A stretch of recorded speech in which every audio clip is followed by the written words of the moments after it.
Nós vamos dar continuidade hoje à nossa série, né, de estudos sobre perguntas complexas, simples respostas. E hoje a nossa pergunta é: posso conhecer a vontade de Deus? Repita comigo aí, diga bem forte. Pergunta para o seu irmão: posso conhecer a vontade de Deus? E aí? É uma boa pergunta, né? E um tanto quanto complexa. E exatamente pela complexidade que essa pergunta nos traz, nós precisaremos talvez de mais tempo do que o habitual. Eu vou explicar para vocês. O nosso objetivo, né, em responder essa pergunta se baseia em 4 pilares, tá? Primeiro, nós precisamos entender o significado da vontade de Deus. Segundo, nós precisamos entender sobre a vontade de Deus e o seu trabalho, tá bom? Sua profissão. Terceiro, o significado da vontade do homem. E quarto, a vontade de Deus para o relacionamento ou o casamento. Então, o que eu fiz? Eu dividi esse nosso episódio em parte 1 e parte 2, tá bom? Então, hoje é a parte 1, onde nós vamos estudar sobre o significado da vontade de Deus e a vontade de Deus relacionada ao seu trabalho ou sua profissão. E aí, na semana que vem, a parte 2, que seria o significado da vontade do homem e a vontade de Deus para o casamento, tá bom? Por que nós precisamos entender um pouco sobre... entender um pouco não, né? Para responder a pergunta sobre a vontade de Deus, nós precisamos entender sobre a vontade do homem. Você vai, no decorrer do nosso estudo de hoje, você vai compreender um pouco sobre isso, porque nós vamos falar de duas coisas que parecem antagônicas e que parecem não viver em harmonia, mas nós iremos entender que essas duas coisas, elas precisam andar juntas, para que nós possamos compreender a vontade de Deus. Está um pouco abstrato, né? Então, a partir do momento que nós entrarmos no estudo em si, acho que vai ficar mais palpável para você. Para começarmos, abra por gentileza a sua Bíblia, lá na carta de Paulo aos Romanos, e você vai deixar aberto aí, Romanos, capítulo de número 12. Romanos, capítulo de número 12, nós vamos ler os 2 primeiros versículos aí daqui um pouquinho.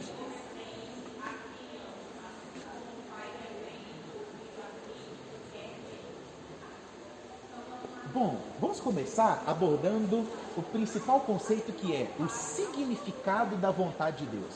Nós vamos tentar responder essa pergunta: eu posso conhecer a vontade de Deus? É possível alguém, né, no mundo conhecer a vontade de Deus? Nós podemos começar lá com Alice no País das Maravilhas, né? Para você que já assistiu ou já leu a história de Alice no País das Maravilhas, você lembra quando ela chega no momento lá da história, que ela chega numa bifurcação, e aí tem o coelho? Vocês lembram o nome do coelho que conversava lá? O coelho, né? E o coelho está lá naquele local, ela chega e pergunta para o coelho, né? Qual que é o caminho, né? Aí o coelho faz outra pergunta para ela, ele fala assim: para onde você quer ir? Ela: eu não sei muito bem onde que eu quero ir. Ele falou assim: então qualquer caminho serve, porque para quem não sabe onde quer chegar, qualquer caminho é suficiente. Nós sabemos onde nós queremos chegar como cristãos, né? Nós somos peregrinos, né? E como um bom peregrino, nós precisamos ter um objetivo, né? O peregrino, ele está em peregrinação, em uma jornada, porque ele quer chegar em um determinado local. Qual que é o nosso objetivo? Conhecer a vontade de Deus? Não necessariamente. O nosso objetivo é chegar ao reino dos céus. E para chegar no reino dos céus, nós precisamos conhecer a vontade de Deus. Então, o nosso objetivo, ele é muito maior do que apenas saber aquilo que Deus quer, aquilo que Deus faz. O nosso objetivo é chegar no ponto alto. Para quem já leu o Peregrino, eu vou indicar o Peregrino, né, para vocês numa das nossas perguntas e respostas aqui. Hoje a nossa bibliografia de indicação é essa daqui, ó. Muito legal esse livro, Tomando Decisões Segundo a Vontade de Deus, tá certo? Da editora Fiel. Um livro excelente que eu sugiro que você possa... Enxergou aí o autor? Você estava querendo anotar aí, né? muito legal. Como conhecer a vontade de Deus, tomando decisões, né, nas minhas decisões. Nós vamos falar sobre isso, tá bom? Já que eu estou aproveitando, né, fazendo aqui, esse aqui foi o livro que eu mostrei hoje lá na televisão, no quadro Dica de Leitura. Eugene Peterson, vocês conhecem? Eugene Peterson foi o autor da Bíblia A Mensagem, tá? Ele foi o discipulador ou mentor do Bonovox. Quem conhece a banda U2? Ninguém? Nossa, é só... Que isso? Quem conhece a banda U2? O Bonovox é o vocalista, né? Esse aqui é uma biografia muito legal, recomendo, tá? Mas, bom, tem nada a ver com a de hoje. A de hoje é essa aqui, tá? Tomando decisões segundo a vontade de Deus. Excelente leitura. Leia esse livro aqui. Bom, partindo então desse princípio de que nós temos um destino, somos peregrinos, né? E precisamos conhecer a vontade de Deus para chegar e alcançar esse nosso objetivo, nós precisamos, né, para conhecer a vontade de Deus, responder essa pergunta. E essa pergunta envolve, você vai ver, muitas outras perguntas. Nós vamos tentar responder várias outras perguntas de forma simples, como eu já disse, que é o objetivo da nossa série, e não de forma simplista, né? A forma simplista é aquela forma que é muito superficial, né? Uma resposta simplista, ela te dá um alívio temporário, mas ela não sana a sua dúvida profundamente, né? E o que nós precisamos é sanar as nossas dúvidas com clareza, né? De forma correta. Por exemplo, a gente tem uma pergunta assim que ela parece muito simples de ser respondida, né? Por que Adão caiu? Você já parou para pensar nisso? Por que Adão pecou lá no Éden? De forma simplista, a gente poderia responder, por causa da sua livre vontade. Estaria respondido? Entre aspas, sim. Entretanto, se eu começasse a fazer essa pergunta, por que Adão caiu? De outras formas. Por exemplo, assim, como poderia uma criatura perfeita, criada por um Deus perfeito, cair? Você fala assim, a pergunta já ficou mais complicada, né? Como que Adão poderia fazer uma má escolha sem nunca ter tido predisposição ao mal? Porque ele nasceu puro, foi o primeiro homem, né? Já complicou mais ainda a questão, né? Você fala assim, e se Adão for então coagido a pecar? Aí você fala, aí complicou tudo, porque se ele foi coagido a pecar, significa que ele necessariamente não tinha uma livre escolha. E aí tem gente que vai adiante, né? Se ele pecou de forma coagida, será que ele tinha dentro dele já um intento para o mal? E aí tem gente que fala assim, e quem colocou esse intento para o mal dentro do coração de Adão? Aí tem gente que vai querer responder achando que é Deus, né? Você viu que o negócio já complicou tudo? Você fala assim, mas como então que Deus colocou o mal dentro do coração? Você percebe que a pergunta, ela pode até ser simples, mas uma resposta muito simplista, ela deixa aspas e muita coisa aberta. É por isso que, talvez como Sproul, né, quando ele falou, quando ele foi questionado por essa questão, né, ele falou assim, olha, eu posso até dar uma resposta simples, já que a simplista não serve. Entretanto, existem coisas que nós precisamos aprender a lidar, que é a soberania de Deus e a responsabilidade humana. É por isso que nós vamos falar sobre a vontade do homem semana que vem, tá bom? Porque são duas coisas que parecem assim, antagônicas, né? Tipo, se Deus é soberano, se Deus programou todas as coisas, o homem não é responsável pelo que ele faz, por exemplo, Adão. Se Deus já programou que tudo ia acontecer, Adão não tem responsabilidade do seu pecado. E aí tem gente que começa a absorver isso. Se Deus é soberano, eu não tenho responsabilidade com as coisas que eu faço. Eu posso fazer qualquer coisa. Isso abre um pressuposto muito ruim e muito complexo. Porque nós precisamos entender uma coisa. A soberania de Deus e a responsabilidade humana parecem incoerentes, mas elas andam juntas. Só que isso gera muita polêmica no coração das pessoas, né? Mas deixa eu te dizer outra incoerência. E essa incoerência não gera polêmica. Por exemplo, a Trindade. A Trindade significa que é três Deus em um. Um que é três. Você consegue entender isso? Você fala, talvez eu não tem como entender, né? Três em um, em três. A gente não entende. Mas você aceita de coração aberto, sim ou não? Você ora ao Deus triuno, ao Deus Pai, Filho e Espírito Santo, né? Se sente paz com isso. Agora, quando fala de soberania e vontade, porque mexe com o nosso ego. Você quer ter, né, o direito de fazer o que você quer. Está intrínseco no homem. Mas está intrínseco também o pecado, porque nós somos filhos de Adão. E nós não queremos responsabilizar por as coisas que a gente faz. A grande maioria das vezes nós somos como Adão. Quando nós somos perguntados, né, sobre o nosso pecado, foi a mulher que soube veste. Então nós precisamos entender um pouco mais sobre essa questão da soberania de Deus e a responsabilidade humana. Em algum sentido, o pecado de Adão e a queda de Adão cumpriu a vontade de Deus. Agora, em qual sentido? Você consegue compreender isso? Porque quando a gente fala assim, poxa, Adão caiu. Nossa, quem nunca pensou nisso quando criança, né? Adão era um cabeça dura, né? Não precisava nem estar na escola hoje se ele não tivesse pecado, né? Não precisava estar trabalhando hoje se Adão não tivesse caído. Entretanto, tudo isso está debaixo da vontade de Deus. E a vontade de Deus é um assunto complexo. Nós precisamos entender tanto a soberania de Deus quanto as nossas responsabilidades. Agora, existem coisas que, às vezes as pessoas falam assim, aquilo que você não sabe você chama de mistério? Não. Porque existem coisas que Deus não revelou. Sabe o que João Calvino disse certa vez? Ele falou o seguinte, olha, onde o Senhor fecha seus próprios lábios, impeçamos nossas mentes de avançar. Tem coisa que Deus não revelou. E se Deus não revelou, quem somos nós para querermos descobrir? Nós não vamos descobrir.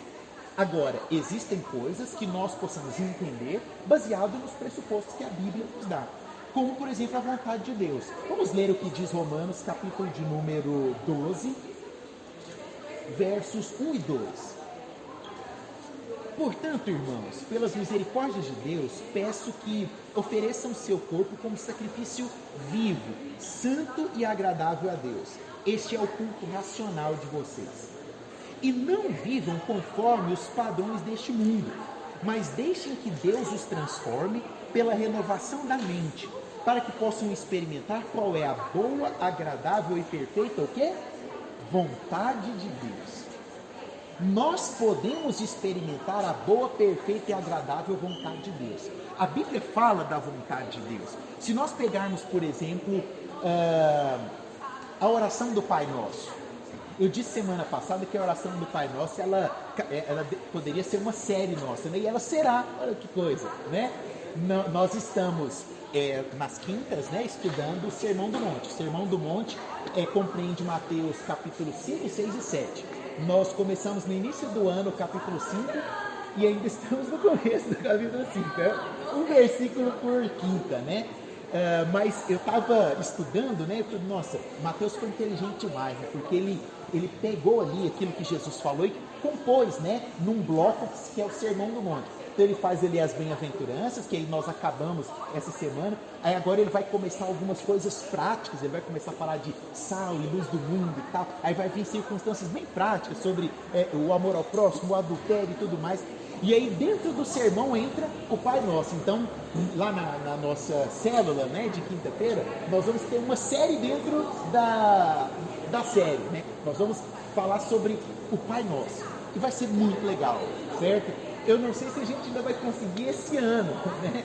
Porque, bom, que Deus nos dê graça para conseguirmos esse ano ou no próximo semestre. Nós vamos falar sobre o Pai Nosso. E no Pai Nosso, fala o quê? Seja feita a vossa vontade. Todos aqui, eu e você, já oramos o Pai Nosso. Então, grande maioria das vezes, nós já oramos exatamente dessa forma. Deus, seja feita a vossa vontade. Agora, qual é essa vontade que nós estamos pedindo para que Deus faça em nossa vida? Bom, vamos entender as vontades de Deus? Nós temos pelo menos 4 subdivisões das vontades de Deus. Talvez aqui esteja o calcanhar de Aquiles da nossa mensagem dessa noite, certo? Vamos falar de quais são as vontades de Deus. A primeira delas é a vontade decretiva de Deus, certo? Fala para o seu irmão, a vontade decretiva. A vontade decretiva de Deus é a vontade soberana. Quando Deus decreta algo, aquele algo acontece. Vou te dar um exemplo. Quando Deus falou, haja luz, o que a Bíblia diz que aconteceu? Houve luz. A Bíblia não diz que Deus precisou mexer em algumas leis, fazer novos cálculos para que aquilo acontecesse. Deus não precisou negociar, não. A vontade decretiva de Deus é aquela vontade que é soberana. Aquilo que Deus decretou de forma soberana vai ser realizado, certo? Essa é a vontade decretiva. Por exemplo, a cruz. Muita gente prega a cruz como se a cruz fosse um acidente, né? Poxa, Deus criou todas as coisas, estava tudo perfeito, aí de repente vem lá o cabeça oca de Adão e pecou, e aí Deus tem que fazer um remendo e coloca a cruz. Não. A cruz, ela foi totalmente decretada por Deus. Eu vou entrar nesse exemplo mais claramente lá na frente. A cruz já estava decretada desde o início. A vinda de Jesus já estava decretada. Agora, nós temos que tomar cuidado com um detalhe, que é chamado de perspectiva determinista. Que é aquela pessoa que fala assim, Deus já decretou todas as coisas, então o que há de acontecer será, né? Deixa a vida me levar, a vida leva eu, né? Não. Por que nós não podemos pensar dessa forma e por que nós precisamos ter o cuidado? Porque Deus, ele realiza o seu plano empregando meios e escolhas naturais. O decreto de Deus, aquilo que Deus decretou, vai se cumprir utilizando-se das nossas vidas. Aquilo que Deus decretou de forma soberana vai ser realizado através da minha e da sua atitude. E mais ainda, porque nós não temos apenas a vontade decretiva de Deus, nós temos a segunda vontade, que é a vontade preceptiva de Deus. Aí você me pergunta, o que é a vontade preceptiva de Deus? Se nós temos a vontade que é soberana, né, que é quando Deus decreta e aquilo cumpre, aquilo realiza, a vontade preceptiva, digamos que é a norma de retidão de Deus para as nossas vidas. Vou te dar um exemplo. O que é uma norma de retidão de Deus para as nossas vidas? Os mandamentos, né? Não matarás é uma norma de Deus para nossas vidas, certo? Deus colocou como uma normativa, não matarás. Entretanto, Deus disse, não matarás. Ninguém matou mais? Não, a gente sabe que hoje existem mortes no mundo, certo? E aí você fala assim, então a vontade de Deus foi descumprida? Essa é a vontade preceptiva de Deus. A vontade preceptiva de Deus, ela é baseada naquilo que Deus ordenou. E nem sempre aquilo que Deus ordenou e deixou como uma normativa vai ser cumprido. Nós desobedecemos. Quantos aqui nunca desobedeceram os mandamentos de Deus? Todos nós desobedecemos, porque eles fazem parte de uma vontade que é preceptiva. Então a gente pode dividir essas duas vontades mais ou menos assim, Na vontade decretiva de Deus, nós somos passivos. Vai acontecer na nossa vida. Já na vontade preceptiva, nós somos seres ativos. E por essa nossa atitude nós vamos prestar conta. Vou te dar mais um exemplo bíblico. Lá em Juízes, na época que, antes dos juízes serem levantados, a Bíblia diz assim, que o povo fazia aquilo que lhe cabia. Estava uma bagunça em Israel. O povo se contaminando, adorando a outros deuses, se casando com outras nações, estava uma bagunça. E aí vem o momento em que Deus começa a levantar os juízes para julgar aquela nação. Nesse momento, o que essas pessoas estavam fazendo? Eles estavam fazendo, na verdade, eles estavam desobedecendo uma vontade de Deus, que é a vontade preceptiva. Agora, Deus já tinha decretado que Israel era um povo santo. E aí, exatamente por isso que Deus vai mandar o período dos juízes, depois vem o período dos reis, passa-se o período dos reis, vem o exílio na Babilônia, resumidamente, termina o exílio, vem os anos de silêncio e vem o Novo Testamento com Jesus entrando na história. Aí nós temos uma vontade soberana. Tudo que fosse acontecer, todo tipo de desobediência que os homens fizeram ali naquele período anterior aos juízes. Eles fizeram um monte de coisa errada, mas isso não impediu a vontade soberana, que é a vontade decretiva de Deus. Você consegue diferenciar então? Nós temos esses dois tipos de vontade, certo? Vontade decretiva e vontade preceptiva. A terceira vontade é a vontade de disposição de Deus. Essa daqui, talvez ela é um pouquinho difícil de entender, mas você vai compreender comigo. O que é a vontade de disposição de Deus? Ela está relacionada com a habilidade do homem para desobedecer à vontade preceptiva. Nós temos os mandamentos. E nós, como homens pecadores, contaminados que somos, qual que é a nossa intenção? Nossa intenção é desobedecer. Está dentro do nosso coração, Nós somos uma espécie de um urubu, Você coloca lá uma picanha, E coloca lá uma carne apodrecendo. Para onde que o urubu vai? Para o porco. Assim somos nós, depravados por dentro. Nós temos em nosso coração essa vontade, esse desejo de desobedecer, de não cumprir a regra. E aí a vontade de disposição de Deus, nós podemos entendê-la da seguinte forma.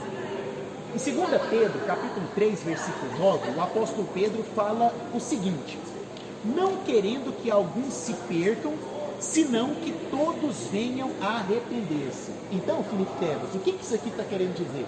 Está querendo dizer que Deus não quer que ninguém seja corrompido? Está falando aqui, ó, né? Não querendo que alguns se senão que todos venham se arrepender. Você fala assim: então Deus quer que todo mundo se arrependa. Se Deus quer que todo mundo se arrependa, Deus quer que todo mundo seja salvo. Está correto isso? Não está correto isso. Vamos entender isso olhando as vontades de Deus pela perspectiva da vontade decretiva. O que esse versículo quer dizer? Esse versículo quer dizer que ninguém perecerá. Todo mundo vai arrepender. Consequentemente, se todo mundo vai arrepender e ninguém vai perecer, o inferno vai estar vazio. Se Pedro estivesse abordando essa vontade, que é a vontade decretiva, Deus decretou que todo mundo vai arrepender, o inferno estaria só o deserto lá. O universalismo é que prega isso. Nós não concordamos com isso. Por quê? Nós sabemos que o inferno está vazio? Não mesmo.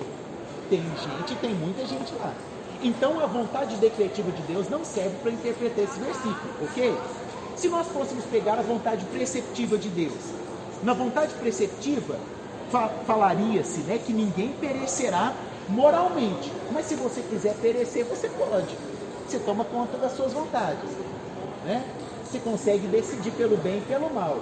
Você consegue decidir pelo bem e pelo mal? Infelizmente não. É por isso que nós não temos... Eu vou entrar no livre-arbítrio na semana que vem, na vontade do homem, né? Mas não custa nada falar.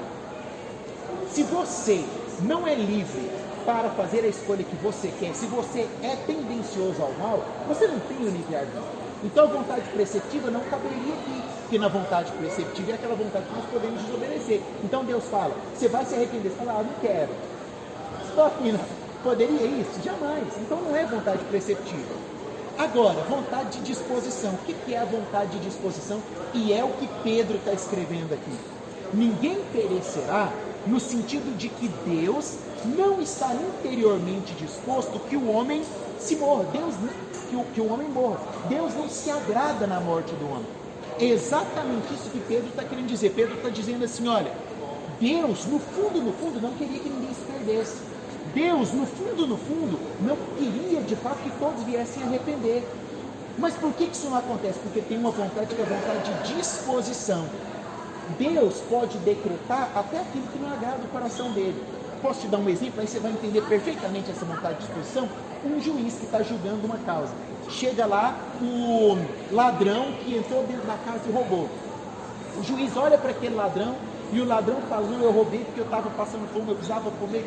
O juiz fica, você olha dentro, você vê que aquele homem está falando a verdade. O homem, ele chora no tribunal e tal.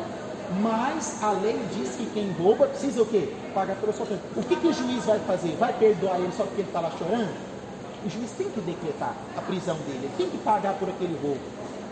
Mesmo com o coração apertado, doendo, o juiz vai e decreta o que é certo. Porque se o juiz não prendesse o homem que roubou, ele estaria fazendo a coisa certa? Não, ele não estaria sendo justo. Deus é o maior de todos os juízes. Então ele tem que agir com justiça quando as pessoas erram.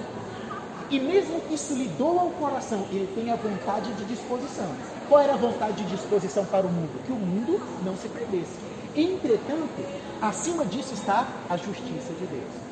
Você consegue entender essas três diferenças da vontade? Vontade decretiva, vontade preceptiva e vontade de disposição. Aí, antes de nós entrarmos, né, na última vontade, tem que é aquela pergunta que também todo mundo faz, né? Bom, se Deus fica, né, lá dentro dele, né? Poxa, estou triste, né, de ter que julgar. Por que ele não vai então e decreta salvar todo mundo, né? Por que lá no começo então, né, Deus não decretou? Não, estou com dó de Adão. Poxa, Adão vai ter que sair. Deixa eu fazer um decreto aqui. Mais uma vez, Deus, ele é justo. E entre as nossas atitudes e a justiça de Deus, existe uma coisa no meio do caminho. Havia uma pedra no meio do caminho. E qual era a pedra? O pecado. E o pecado nas nossas vidas faz exatamente isso. Que nós tenhamos que ser julgados por esse Deus que é justo. Certo? Por último, a vontade secreta versus a vontade revelada. Isso aqui é muito importante. Existe a vontade secreta e a vontade revelada de Deus. E aí nós vamos entrar agora na questão, para responder a pergunta nossa, né? Tem muita gente que quer conhecer a vontade de Deus. Aí você pergunta assim, por que você quer conhecer a vontade de Deus? Não, eu quero conhecer a Deus. Não, na verdade ele está sendo indecoroso, indelicado, querendo conhecer coisas que Deus não quis mostrar. Existem coisas que Deus não revelou, que nós chamamos de mistérios também.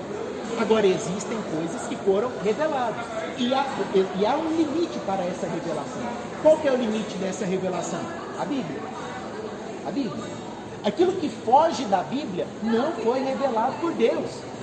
Não existe esse negócio de Deus estar me revelando um negócio aqui agora. Por exemplo, qual é o versículo? Se for desse jeito, tem que estar na Bíblia. Só existe a vontade revelada de Deus baseada na Escritura. Não existe vontade revelada de Deus baseada no eu estou sentindo um negócio especial aqui. Olha, isso aí tem outro nome, né? Não existe isso. Se não está na Bíblia, não foi revelado. Há um limite para isso. E aquilo que não foi revelado é vontade secreta, porque não é para a gente saber. Nós temos que entender isso. Vamos observar a morte da cruz que eu tinha falado para vocês, né? A morte na cruz, até então, era oculta e secreta. Não estava revelada. Eu posso, assim, até com ousadia, Deus me perdoe, mas dizer que ela não estava revelada, inclusive, ao próprio Filho, ao próprio Jesus. Porque qual é a oração que Jesus faz lá no Getsemane? Se possível, passa de mim esse cálice. Mas, porém, todavia, contudo e entretanto, seja feito o quê? A tua vontade, que era a vontade secreta, que nem ele sabia. Quando Pôncio Pilatos condena, lava as mãos ali, deixa Jesus ser condenado, Pôncio Pilatos, ele agiu contra a vontade preceptiva, ele agiu contra o mandamento de Deus. Porque o mandamento de Deus não matarás. Jesus era justo. A condenação de Jesus ali estava sendo totalmente injusta, concorda comigo? Qual era o argumento que eles tinham? Não tinha nenhum, foi tudo baseado em mentiras, em falso testemunho. Entretanto, Jesus ele foi condenado, o mandamento foi violado ali, ou seja, a vontade preceptiva de Deus havia sido violada. Entretanto, na grande maioria das vezes em que a vontade preceptiva ela é violada, ela está em harmonia com uma vontade que é a vontade decretiva de Deus. E qual era a vontade decretiva de Deus? Que Jesus, o Filho, viria a esse mundo por amor a você, para olhar dentro dos teus olhos, para de braços abertos naquela cruz do Calvário, se entregar, derramar o próprio sangue em favor de você, para dizer para você que Ele te ama, para dizer para você que você pode ter todos os pecados do mundo, mas que Ele se importa contigo.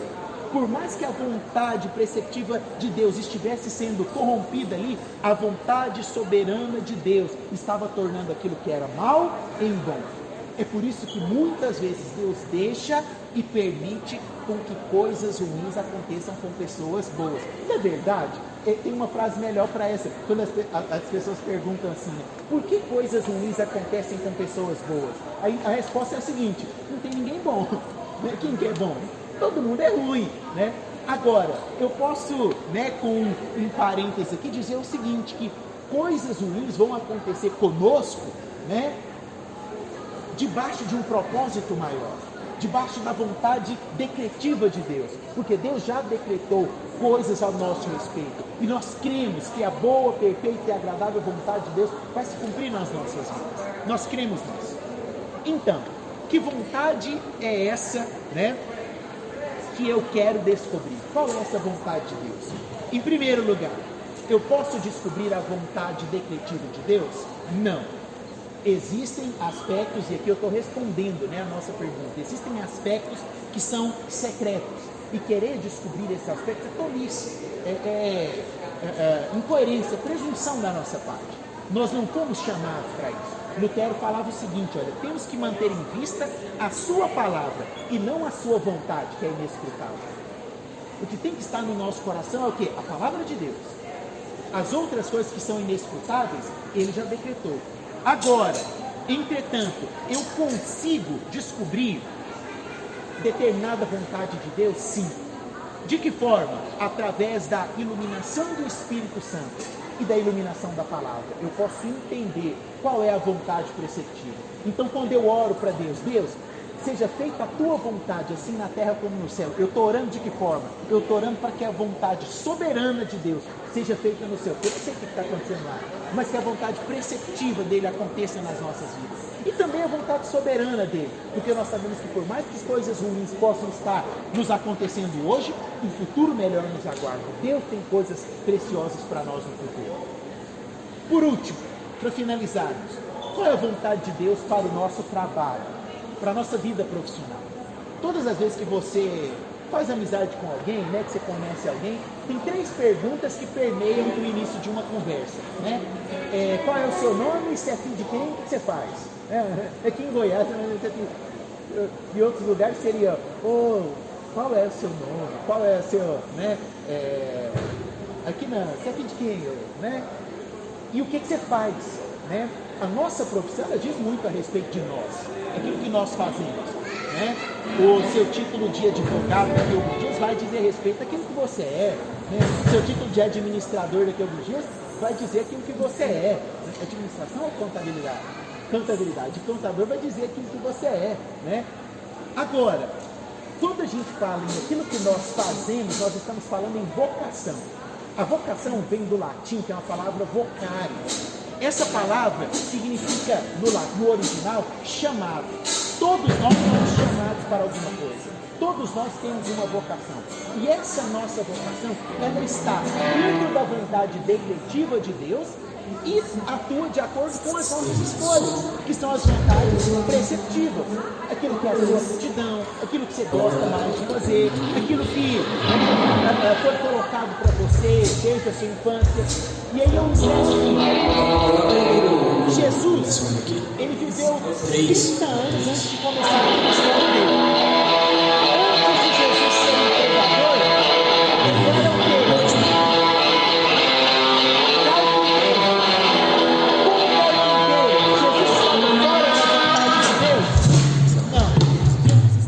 Exatamente dentro da vontade de Deus como carpinteiro, até os 30 anos, porque depois dos 30 anos, Jesus foi realizar aquilo que era a vontade soberana de Deus. Deixa eu te dizer uma coisa, talvez hoje você esteja numa posição que você reclame, você fala, poxa, eu ainda não sei se eu estou fazendo a vontade de Deus. Para tudo existe um tempo determinado, para todas as coisas que Deus falou. Talvez ainda não chegou o momento em que Deus vai fazer aquilo que você quer.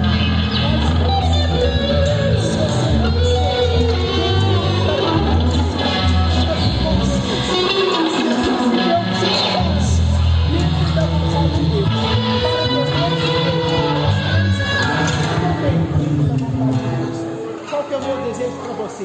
Que hoje você esteja dentro da vontade soberana de Deus e amanhã você continue dentro da vontade soberana de Deus, para que o seu trabalho, aquilo que você exerce, a sua habilidade seja usada